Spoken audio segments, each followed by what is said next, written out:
So my family begged for the opportunity to watch my daughter, 6 months old, instead of sending her to daycare. My mom has been an angel and watches her 2 to 3 days a week, and I fill in the rest with other family members. However, my mother-in-law, MIL, has been an issue from the start, telling people that I'm keeping the baby away from her just because I don't invite her to see the baby. I just wish she would take the initiative to ask, instead of me pushing my child on her, if that makes sense. Well, I agreed to let her come for 1 day a week, but she decided she wanted to do half days instead. Whatever. So I get home from work one afternoon, and my mother-in-law and her mother are in my living room playing with the baby. I love her mother, but I had no clue she was coming to my house. When I arrived, the baby was tired because of a missed nap, so that Grandma could visit. So I immediately take her to put her down for a nap.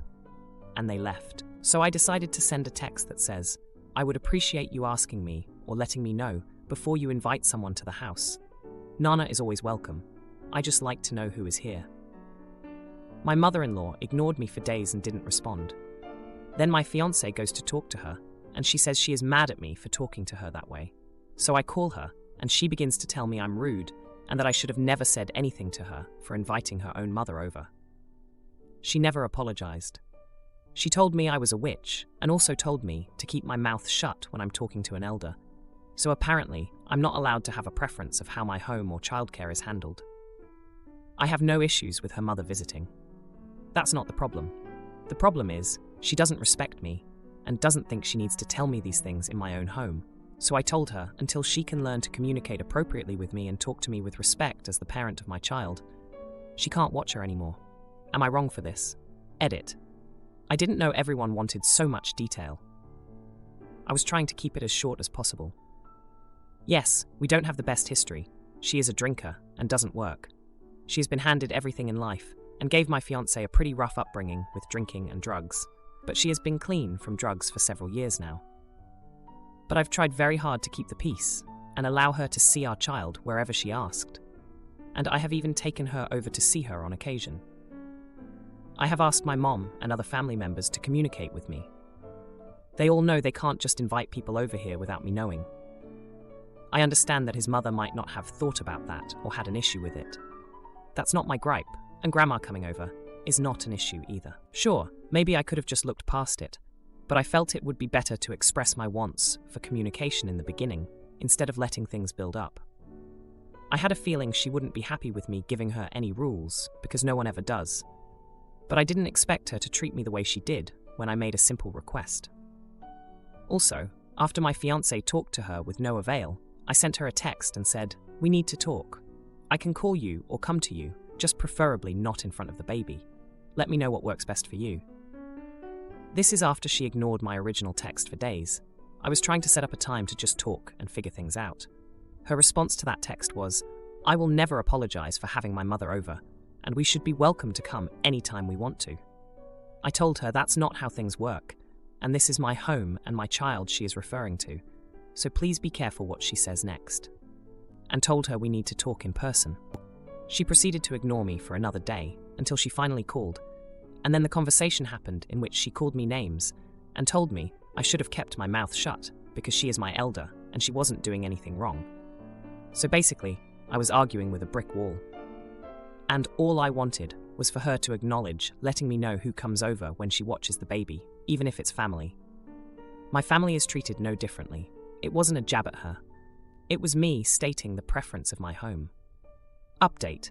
My fiancé went to his mother's house to talk with her and let her know he wasn't happy with the way she talked to me, as he brought up the subject by saying, "I would like to speak my thoughts on the conversation you two had."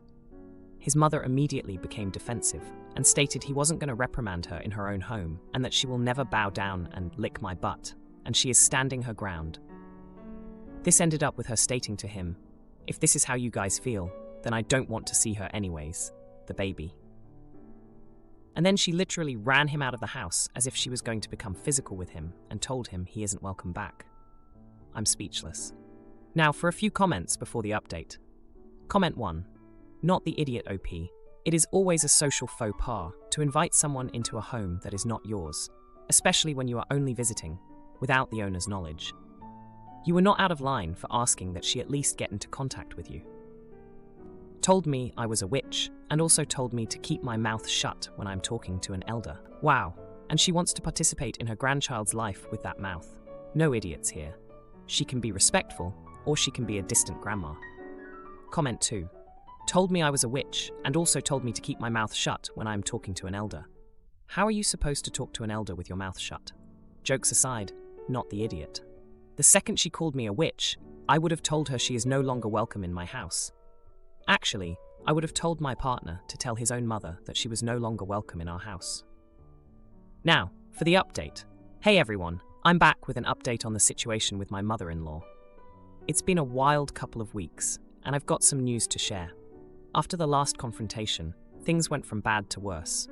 My fiancé was really upset about how his mom treated him when he tried to talk to her. He's always been the peacemaker in the family, but this time, he was at a loss. We both agreed that we needed to find a middle ground, but it seemed impossible with the way things were going. Now, my mom has been a saint through all of this. She's been watching our daughter like clockwork, never complaining, always so supportive. She's the one who suggested we sit down and have a family meeting to clear the air. I was hesitant at first, but I knew we couldn't keep going on like this. So, we planned a meeting at our house. My mom, my fiancé, and I sat down and waited for my mother-in-law to arrive. The tension was thick. You could cut it with a knife. When she walked in, she had this look on her face like she was ready for battle. But my mom, bless her, started off by talking about how important family is and how we all need to work together for the sake of our little girl. The conversation was rocky at first. My mother-in-law was still on the defensive, bringing up how she raised her son all by herself and how she's always been independent. She talked about her past, how she struggled with addiction but has been clean for years now. She said she felt like we were trying to control her. But then, something unexpected happened. My fiancé, usually so quiet, spoke up. He shared stories from his childhood, the tough times they went through because of her drinking and how it affected him. He told her that he understood her struggles, but now it was about his daughter's well-being. It was like a switch flipped in my mother-in-law. She started to cry, saying she never realized how her actions had hurt her son. She admitted that she was scared of being pushed out of her granddaughter's life, and that's why she reacted so strongly. We all talked for hours, and finally we reached a compromise. My mother-in-law agreed that she would always let us know in advance if she wanted to bring someone over when she was watching the baby. In return, we promised to include her more in our daughter's life, to make sure she felt like a valued part of the family. But here's the jaw-dropping part. My mother-in-law confessed that she had been feeling lonely, and that's why she brought her mom over without asking. She missed the company and wanted to feel needed. It was a moment of vulnerability we had never seen from her before. Since then, things have been better. Not perfect, but better. My mother-in-law has been sticking to the agreement, and we've been making an effort to invite her over for dinner once a week.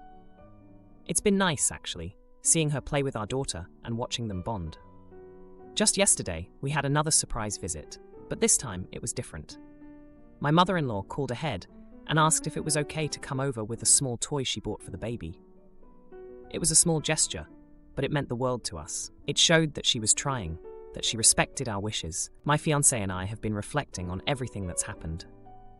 We've realized that communication is key, and that we all have our own histories that shape how we act. It's been a learning experience for all of us, and I'm hopeful for the future. My man wanted to test if I'm allergic to fish, so he secretly added anchovies to our pasta sauce. Oh boy, he regrets it after what happened at a dinner party. Let me explain. I, male, late 30s, have an allergy to fish that is non-deadly but serious and uncomfortable. My allergy is not in question. I have been allergic to fish since I was a toddler. My partner, also male, also late 30s, loves fish. He could eat it every day if he could. In some cases, I can apparently eat fish, specifically canned tuna. I don't know why or how, don't ask. The canning process probably changes something, who knows. My partner knows about my fish allergy and my ability to eat canned tuna. Everyone in our shared lives knows about my fish allergy and my ability to eat canned tuna. My fish allergy and my ability to eat canned tuna is common knowledge and a fact of life. A few weeks ago, we ate at a restaurant that we've eaten at before. The server advises that one of the items which I ordered, which I've had versions of before at different restaurants, has anchovies in it. Some non-deadly allergy sufferers will understand here. sometimes you brush this warning off at restaurants because you know the server and the restaurant say these things merely to cover their bases so that the responsibility is back on you, the customer. I decided to brush off the warning, as I've had the same dish at different restaurants before without any noticeable reaction. Maybe my allergy to anchovies is similar to my allergy to tuna in some way. We ordered the food. I ate it. It was good. No problem. Last week, my partner and I were at his place making a delicious tomato-based pasta sauce. I let the sauce simmer for about 20 minutes and excused myself from the kitchen to help out with some housework. During this time, my partner apparently covertly emptied a whole small tin of anchovies into the sauce without telling me to test his theory that my allergy, specifically to anchovies, wasn't real. He only revealed this tonight over a conversation with friends. Very, very luckily, I did not have a noticeable reaction. During this conversation with our friends, he took particular glee in proving how my allergy was wrong, paraphrased. And by glee, I mean sing-songy voice, childish dancing around the table, and fishing out the emptied tin out of the recycling bin outside and showing it to me to prove his point. So, he did something I did not consent to that could have resulted in an allergic reaction, however major or minor. I felt violated. I felt that he broke my trust. I felt hurt. When our friends left, I told him this, and his response was that I lied to him. About my allergy, when I told the server at that restaurant a few weeks ago that I had a fish allergy, and by doing so, I was in the wrong.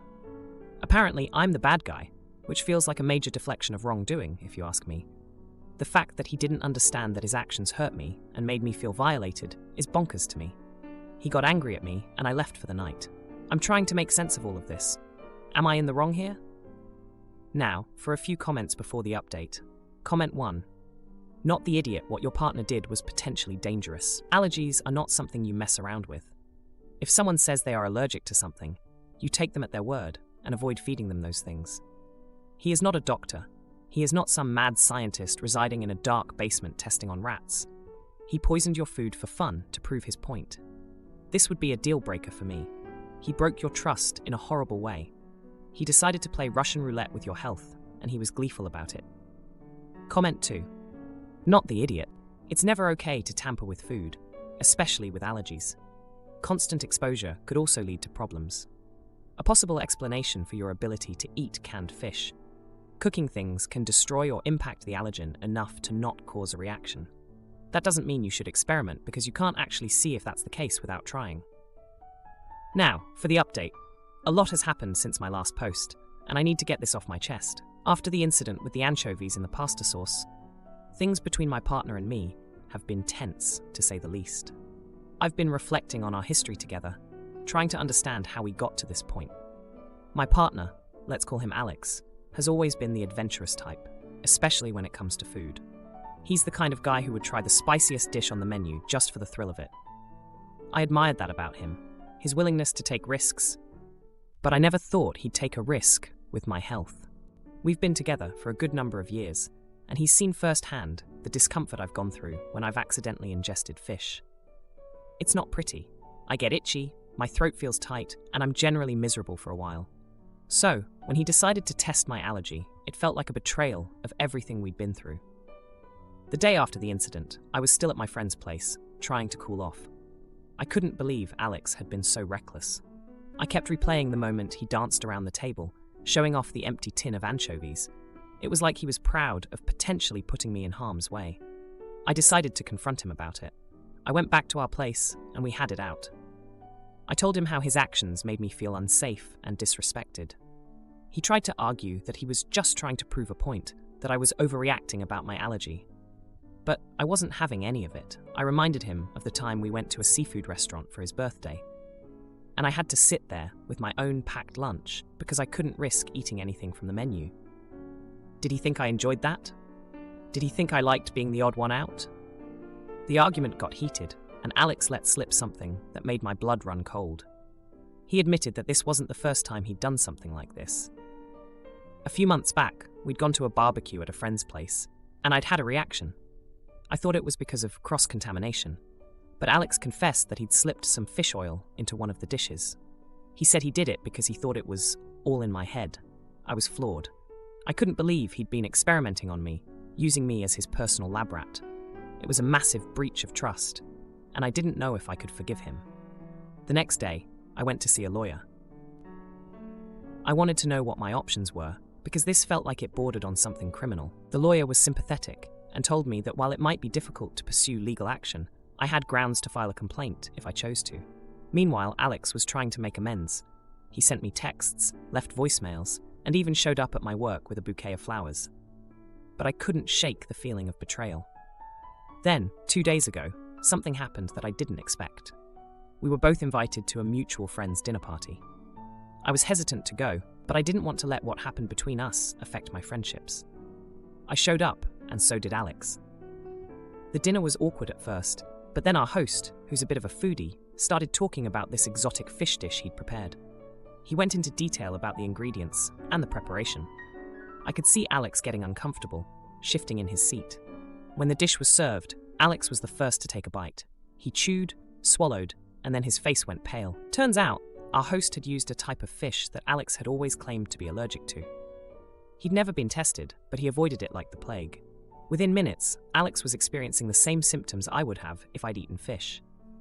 It was a mild reaction, but enough to scare him. I didn't take pleasure in seeing him uncomfortable, but there was a part of me that thought, now you know how it feels. The irony wasn't lost on me, and I could tell it wasn't lost on him either. After the dinner, Alex came up to me, his eyes red and puffy. He apologized. This time it seemed sincere. He said he finally understood the fear and the feeling of betrayal I must have felt. He promised he'd never do anything like that again. Parents always give my siblings the best of everything, but I get the leftovers. Oh boy, I make them pay for it. I, 27-year-old man, am the third of 4 siblings and have always felt like an afterthought. Laurie, 33-year-old woman, Chuck, 29-year-old man, and Jade, 25-year-old woman, have always gotten the first and best from my parents and each other. I get the leftovers, if I'm lucky. I haven't gotten a birthday present from any of my siblings in about 10 years, but I still get asked to pitch in for group gifts for each of them every year. On Friday night, we were having a family dinner, and it honestly felt like every other sentence was a dig at me, or a less than subtle brag by my siblings about something they have been given by my parents that I was denied. They talked about how nice almost all of our weddings were, but made sure to mention it was okay that my wife and I had a small, low-key wedding. And it was okay. We loved it, but they brushed over the fact that my parents paid for all of my siblings' weddings, but not mine, because somehow they couldn't afford it, because they were saving up for Jade's wedding. They brought up how little student loans they have, because my parents helped them. All of them lived on campus at expensive 4-year schools. I lived at home and went first to a very prestigious, very hard to get into watchmaking school. I got paid to attend this school, so I paid rent at home. My parents paid for my tools, and I appreciate the help, I really do. But they paid $120,000 to $150,000 each for my siblings. They gave me $7,000 for tools. But to them, it's equal. When I went back to school on my own, I didn't ask for money and wasn't offered it. When my brother went back to school, they covered everything without him even having to ask. There were many other small moments, comments about cars and other lifestyle choices. But what made me snap was my brother and his wife mentioning their marriage being so great because they do things like spontaneous dates, like the one they had the prior Friday night. The Friday night where my parents called my wife and I last minute to cancel plans, they had to eat dinner at our house because they had to watch Chuck's kids because of an emergency. Turns out that emergency was a dinner for Chuck and my sister-in-law at Texas Roadhouse. I had spent hours making my grandpa's ziti and meatballs with homemade marinara because it's my mom's favorite. I wanted more than anything to scream at them, but instead I got up and left without saying a word, and my wife followed me. When my mom called me later to ask why I left, I just explained exactly why. I explained the favoritism, the unfairness, and the fact that it doesn't feel like they care about me. She didn't say much, and I wasn't really looking for an explanation or an apology in the moment. I just felt like it was self-evident. But if she really didn't see it, I'd spell it out. Evidently, at least parts of what I said have been shared with my siblings, because now Chuck and Laurie are furious at me and saying I ruined dinner, and my mom is upset that I am hurt. They say I'm immature for keeping score. Am I the idiot? Now, for a few comments before the update. Comment 1. Not the idiot. Time to go low. contact with your family, as spending time with them sounds as if it's a major chore that ends up hurting your valid feelings. Enjoy your wife and your life.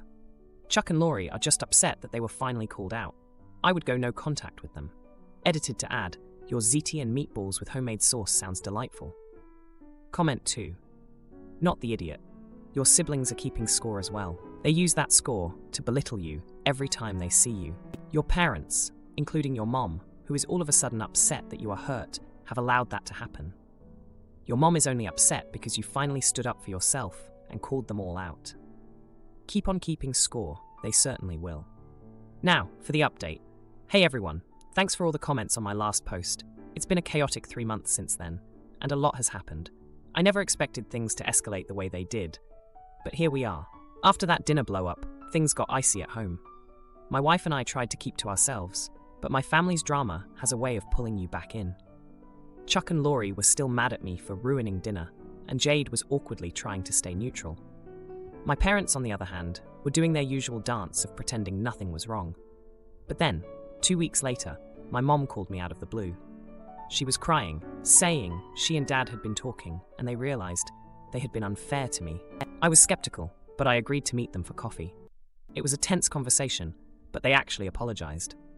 They even offered to help pay off some of my student loans as a way to make amends. I was floored. It felt like maybe, just maybe, things were taking a turn for the better. That feeling didn't last long. The next family gathering was Jade's birthday.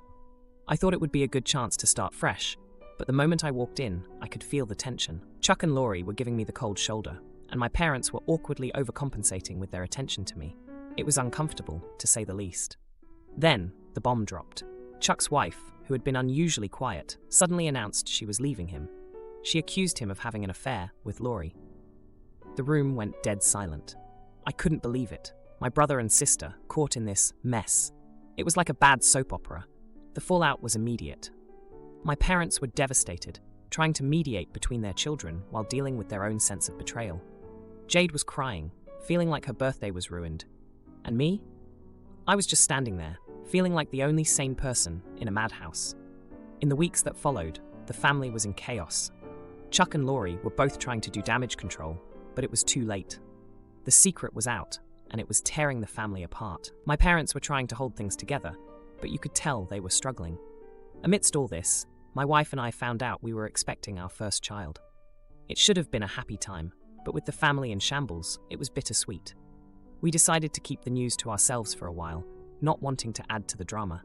But secrets have a way of coming out. When we finally shared our news, the reaction was mixed. My parents were overjoyed, but Chuck and Laurie were too caught up in their own problems to care much. Jade was happy for us, but I could tell she was still hurt by everything that had happened. As for me, I was dealing with my own heartbreak. Despite everything, I still loved my siblings. Seeing them at their lowest, knowing the pain they had caused each other and the rest of the family, it hurt.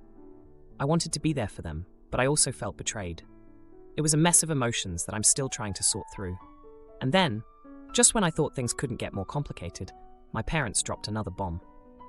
They were getting a divorce. Years of favoritism and financial strain had taken their toll, and they couldn't pretend anymore. It was like the foundation of our family had crumbled. So here we are, 3 months later. My wife and I are preparing for our baby, trying to stay positive amidst the family drama. Chuck and Laurie are both in therapy, trying to work through their issues. Jade is doing her best to stay out of it, but I can tell she's hurting too. As for my parents, they're trying to navigate this new reality. They're both reaching out to me more, which I appreciate, but it's hard not to feel like it's too little, too late. If you like this video, you'll probably like these too. Also, while you're here, please consider subscribing. It's your support that keeps this channel alive and allows me to make better and longer videos. Have a great day.